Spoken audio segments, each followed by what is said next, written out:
In the name of God, most gracious, most merciful, peace be upon you all. Welcome to another session of From the Desk of Ghamidi. The series of discussions on the 23 questions with Javed Ahmed Ghamidi continues. Today is the 48th episode and the topic of the first revelation and cave of Hira is under discussion. Today we shall present further questions and further objections to Ghamidi Sahab. Thank you very much Ghamidi Sahab for your time.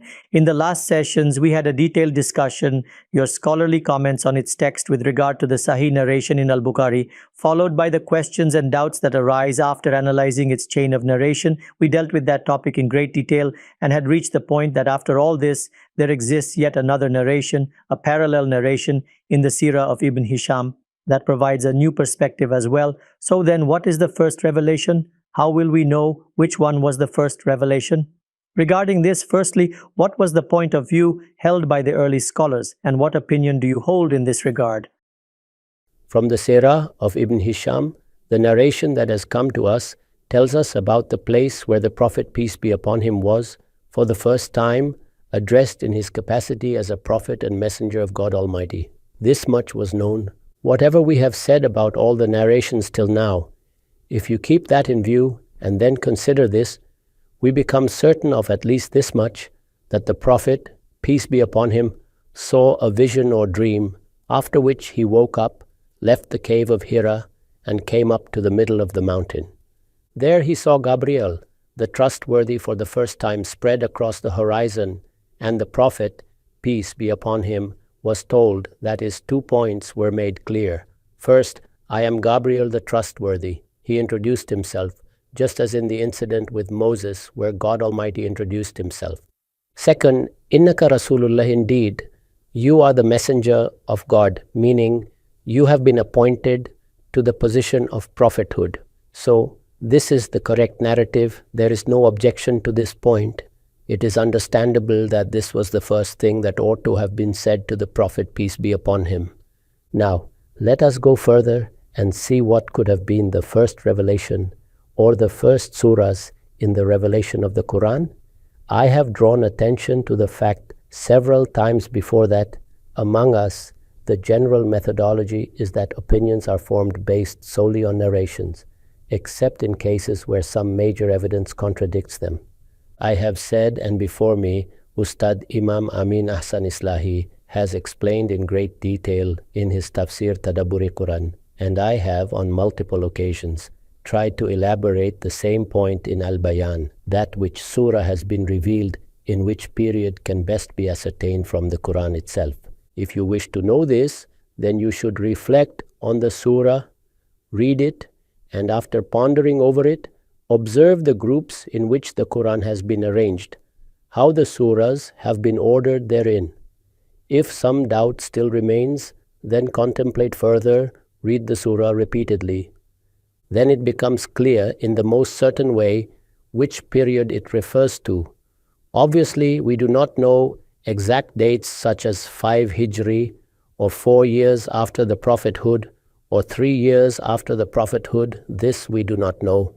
However, we do broadly come to know its period, whether it is the initial period of call to the message, or the period of public warning, or the period of Itmamul Hujjah, or completion of proof, or the period of migration, or the period of declaration of disavowal, whether the Prophet, peace be upon him, has migrated to Medina, whether a government has been formed, whether the purification and cleansing of the Ahlul Iman or people of faith is taking place, or whether preparations for battles or campaigns are underway, or whether the stage of decisive action has come.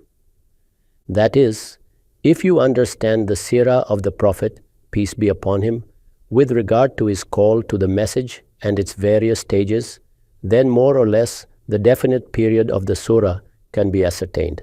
Hence, you see that in Al-Bayan I have written separate introductions for every pair of surahs. After this, the simple translation that has been published there too, those introductions have been prefixed. Read them. Everywhere I have stated, this was revealed in the stage of indar or warning, or this was revealed in the stage of al-indar al-am or public warning, or This was revealed in the stage of itmamul hujjah, or completion of proof. Everywhere, this point has been made clear what is the stage. And regarding the stages, in the foreword I have explained that these stages, whenever they are mentioned, are actually the stages of the call to the message of the Prophet, peace be upon him. And the call to the message of prophets generally passes through these stages. The call to the message of the messengers or prophets passes through these stages, and God Almighty, in the end, passes His decree. These are the stages for divine recompense or reward and punishment, the stages of the court of God Almighty that is established in the world. If these points are clear, then for a moment I would draw your attention to this. When the narrations come before you, there may be various contradictions in them, and there are many differences as well. What is the right way to approach them? The right way is to contemplate on the Quran, the facts elucidated in the Quran. First of all, understand them solely on the basis of the Quran. Once you have understood them from the Quran, then turn to the narrations. That is, you should alter the sequence. If you do not change this sequence, then the point stated in a narration, as has happened in the case of Cave of Hira, will seize control of your mind, and then you will quote one verse in one place and another verse in another place. Apparently, you will be arguing from the Quran, however, without having fulfilled the right of contemplation on it. So, based on these principles, now we try to understand the issue of the first revelation. Here there is a narration in Al-Bukhari Muslim and other books of hadith. There too, the issue comes under discussion, which was the first revelation. Okay, that is in the cave of Hira. Other than Surah Al-Alaq, the issue is resolved that it was a dream that we have explained. So other than this, there is another narration too. Yes, there is another narration as well. Based on that, some people have an alternative opinion. That is, the scholars do not have consensus on this point. Not all of them say that the initial verses of Surah Al-Alaq were the first to be revealed. Rather, there exists a second opinion as well. So the way we pass this narration through the filter of verification and analysis, then we try to find out whether these initial verses could have been revealed separately. Can they be detached from the surah? Can we point to a decisive one among them? The surah is in harmony. It has a definite flow of ideas. By ascertaining its style, the manner of speech, and the choice of words, we tried to explain that this cannot be the first revelation. So this was the analysis of one opinion or point of view in the light of the narration as well as in the light of the Quran itself. Now obviously a second narration comes up. The hadith scholars have quoted that narration. The beauty of that narration is that it is a marfu or traceable directly to the Prophet, peace be upon him narration. This is marasil or narrations with a missing link. Mawkufat or reports halted at a companion, among them the Prophet, peace be upon him, has not been reported to speak directly, or if it has been said, then the chain of narration does not connect to him. Some tabi'i or follower of a companion is narrating that the Prophet, peace be upon him, said this. Obviously, he has to say, if he is a successor of the companions, then from which companion has he heard it? And the companion has to say that he has heard it from the Prophet, peace be upon him. So, in those narrations, this condition does not comply. However, in that narration, this situation exists. The companion is ascertained, and the companion himself says that he has heard it from the Prophet, peace be upon him. So the significance of that narration increases greatly. Now it is a marfu narration. When a companion is confidently stating that this point has been heard from the Prophet, peace be upon him, I have asked myself this question to the Prophet of God. What reply did he give to it? So based on that reply, some people form the second opinion. That second opinion should also be analyzed. It may be that we agree with it, or it may be that we differ with it.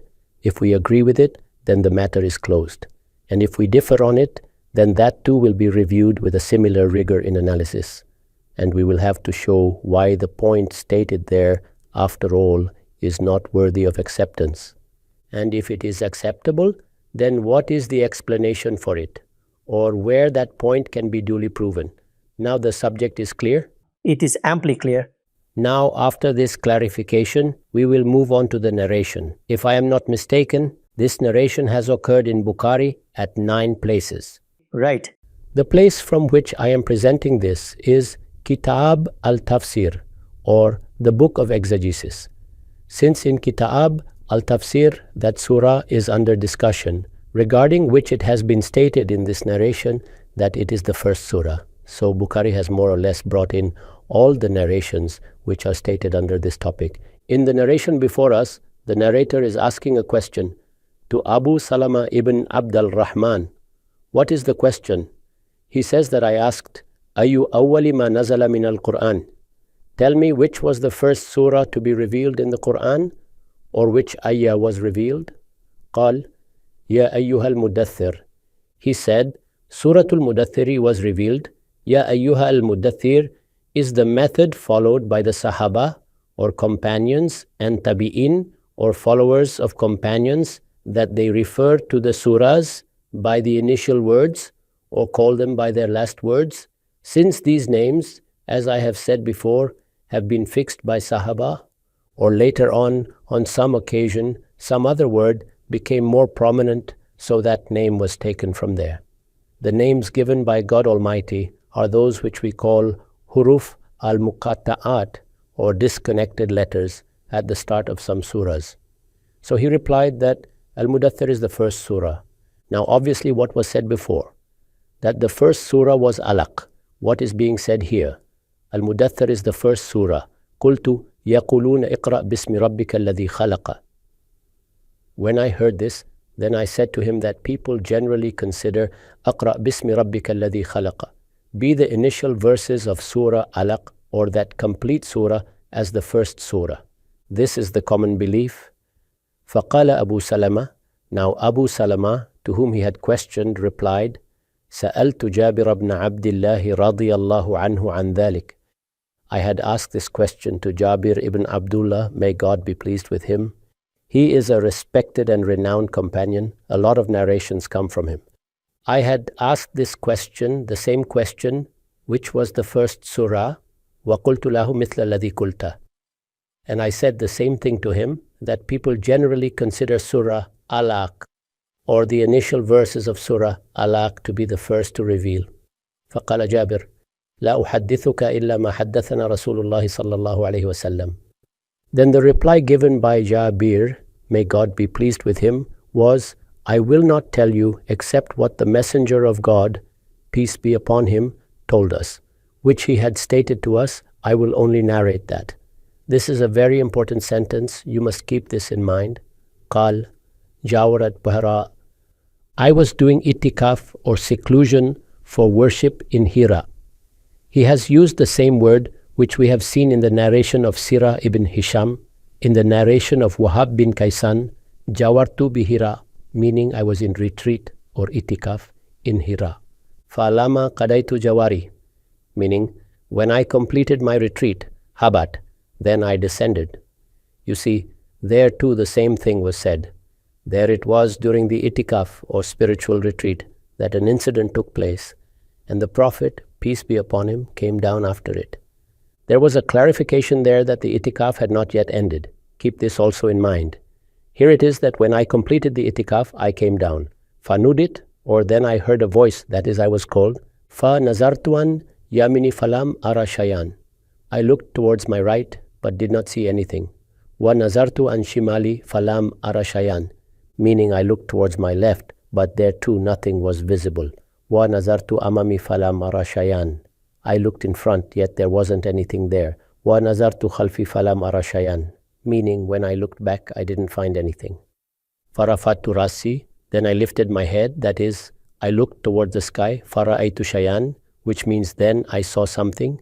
It is not elaborated as to what was seen. He simply saw something. Fa'ataitu Khadija. After that I returned to Khadija. Fakultu. Dathiruni, I said, cover me with something. What was said there? Zamiluni, or wrap me. Here it is, dathiruni, or cover me. More or less these are synonyms. There too, the same thing has been stated. Wasubu alayyama and baridan, which means, and pour some cold water on me. That is, put some cover and sprinkle some cold water on me. This point can be expressed in both ways. Kala, Fadatiruni wasabu alaya ma'an baridan. He said, so they covered me and poured cold water on me. They sprinkled some cold water drops on him and put some cover on him too, perhaps a blanket or a quilt. Qal. Then the Prophet said, Fa nazalat, then it was revealed, Ya ayyuhal muddathiru, kum fa'andir, wa rabbaka fakabbir. O you who is wrapped up in a cloak, arise and warn and magnify your Lord. Then after that, this surah was revealed. Here only the initial verses have been mentioned. Now this becomes clear to you.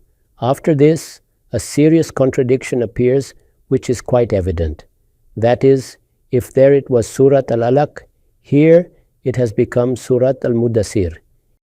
Here, those things have not been mentioned, that Sayyidah Khadija took him to Waraqah bin Nawfal, or that other events happened. The picture that emerges is similar to that one, a picture of anxiety. It is not known who it was. And there is something interesting here. The words used are Fa rafatu rash fa ra'aytu shay'an. I lifted my head and saw something. We have seen in Sirat ibn Hisham that the Prophet, peace be upon him, states that when I saw it was Gabriel, since he had some familiarity with him. In dreams. Yes, prior to this, the dream had come. There, the Prophet, peace be upon him, says that when I saw, it was Gabriel. And what did Gabriel say? That you have been appointed as the Prophet of God Almighty. That is to say, the point is precisely upon that principle upon which it ought to have been, or upon which we wish it to be. Here, in contrast, there exists this kind of ambiguity that you can observe. And obviously similar kinds of questions also arise concerning it. Now, the methodology in proceeding is that you engage in tatabur, or tracing, of the narration. The tracing of the narration implies that from whichever various chains this narration has come, wherever it has occurred, you must inquire as to which points have been described. Because, through experience, we have come to the conclusion, and let me tell you, this is the result of my years of experience, that narrators of hadith or prophetic traditions often mix things up, picking a point from here and another point from there. If someone narrated one story and another narrated a different story, they merge both and form a single narration. This generally happens with narrations. We saw in that narration of Al-Bukhari how Al-Zuhri, while stating Fima Balagana, added one whole story of suicide with it. Since this is a very common occurrence, then the first thing that should be done before criticism is to examine the narration itself. Why is there a need to examine it? Regarding this too, I would like to mention a few points.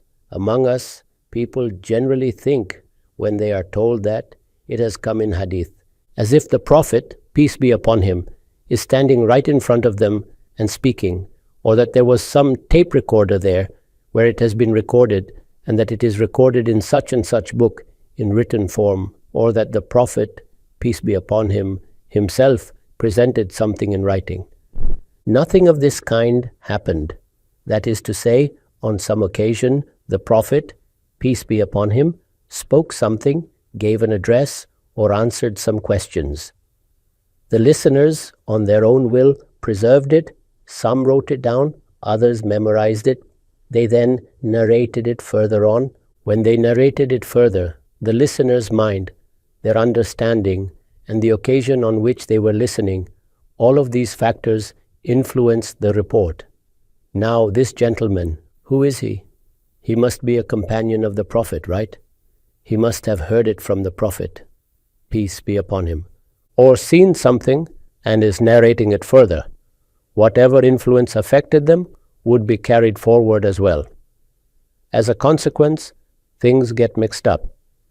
If you recall, when I had worked on the narration of Hilful Fudul, or Pact of the Virtuous, I had clearly ascertained in my book Meezan that there were two distinct and independent points.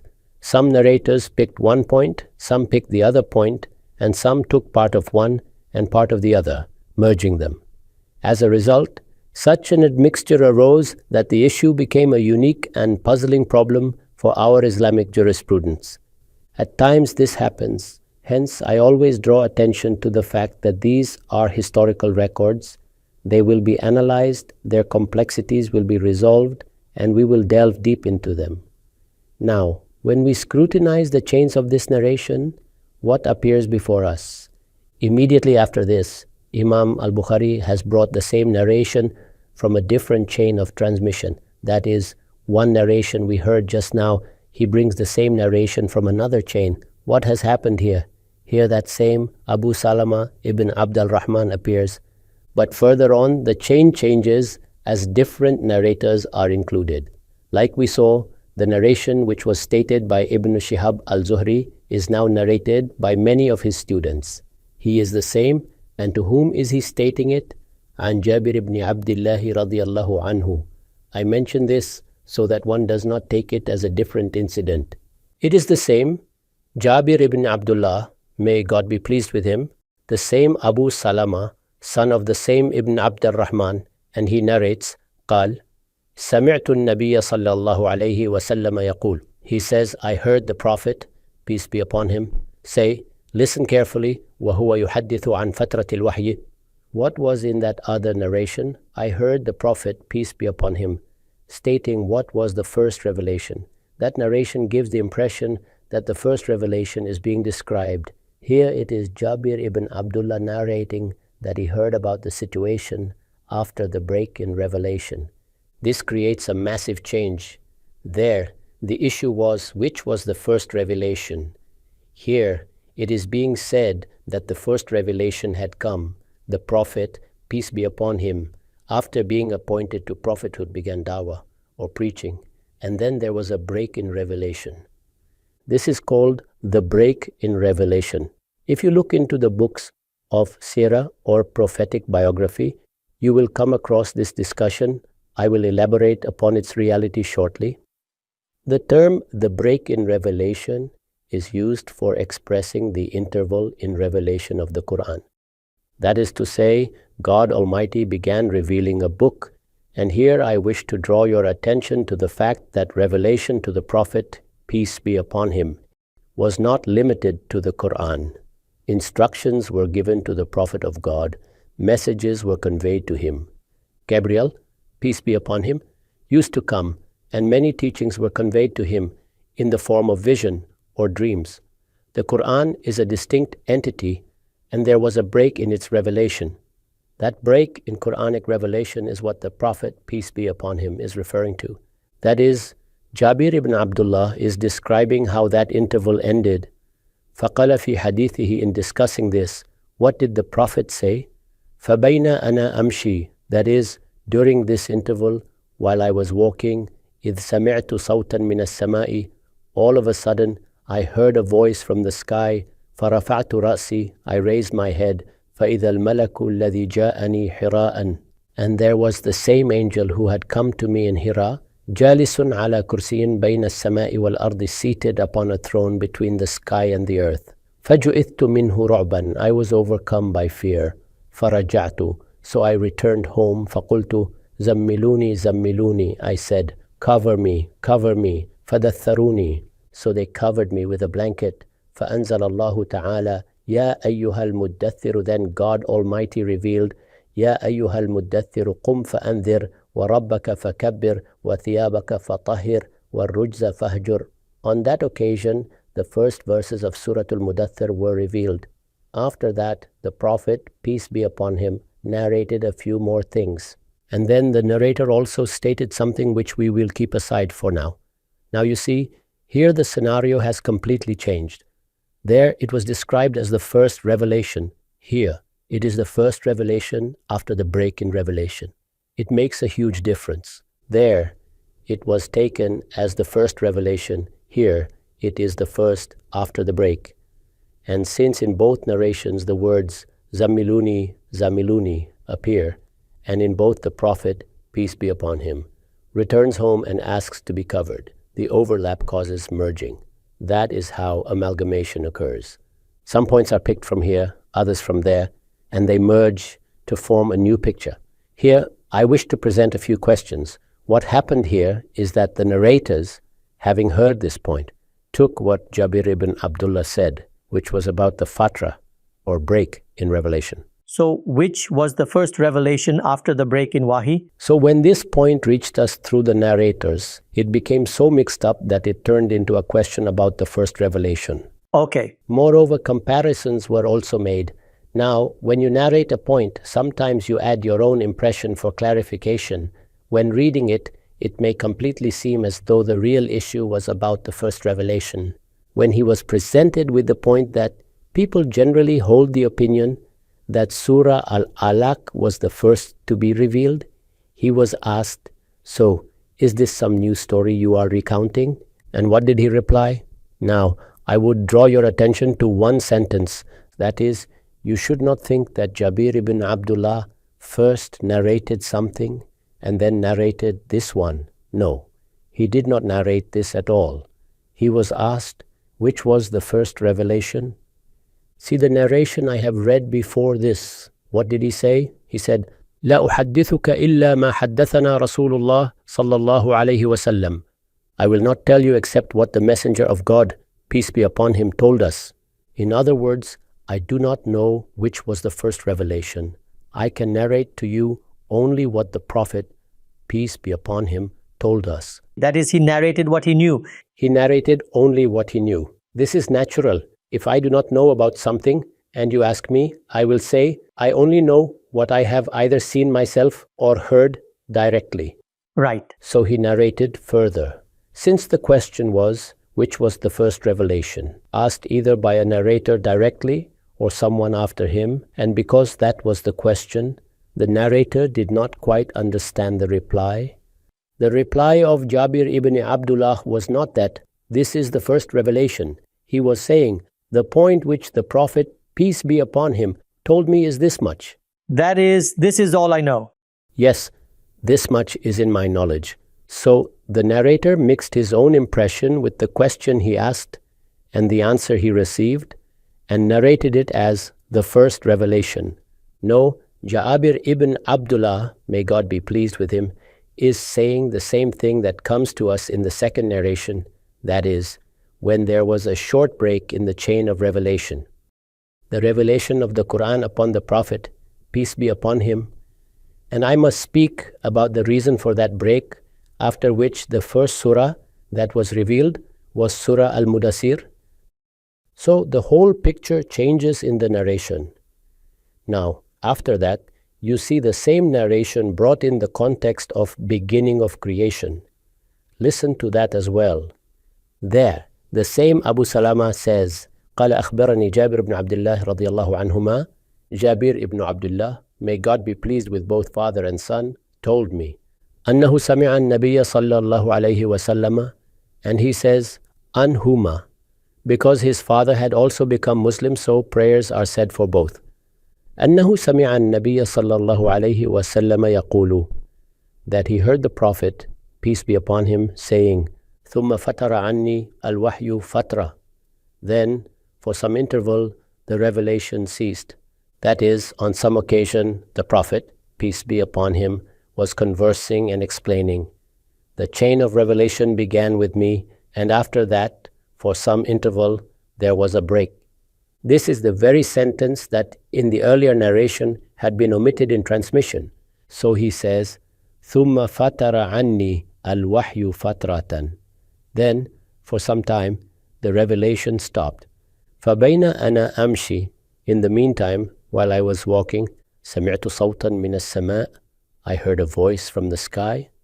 فرفعت بصري فإذا الملك الذي جاءني بحراء. I looked up, and there was the same angel who had come to me in Hira. قاعد على كرسي بين السماء والأرض. Sitting on a throne between the heaven and the earth. فجوئثت منه. I was startled. حتى هويت إلى الأرض. And overcome, I inclined toward the ground.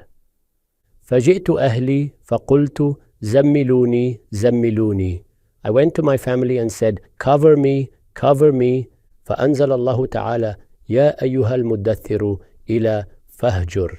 Then God Almighty revealed, يا أيها المدثر قم فأنذر وربك فكبر وثيابك فطهر والرجز فهجر. O you who are wrapped up, arise and warn, and magnify your Lord, and purify your garments, and shun uncleanliness. Right. Now this is clear. In critical study, this narration shows absolutely clearly that the idea of Surah Al-Muddaththir being the first surah arose from misunderstanding by some narrators. You explained in great detail the narration attributed to Sayyiduna Jabir bin Abdullah, may God be pleased with him, which is reported as a marfu narration or one traced back directly to the Prophet, peace be upon him, in which it is said that the first revelation was Surat Al-Muddaththir. It has now become absolutely clear, as plain as 2 and 2 make 4, that what Jabir bin Abdullah, may God be pleased with him, was actually saying was that this incident occurred after the break of revelation. So now the question that arises is this. Surat Al-Alaq was related to a dream. Surat Al-Muddaththir occurred after Fatrat Al-Wahi. Then, which is actually the first revelation in your view? What does the Quran itself say about this affair which happened to the Prophet, peace be upon him? What was the Prophet's, peace be upon him, own attitude? How did he perceive it? Is there any guidance regarding it? God willing, we shall present all this discussion to you in the next session. Thank you very much for your time so far. Thank you very much.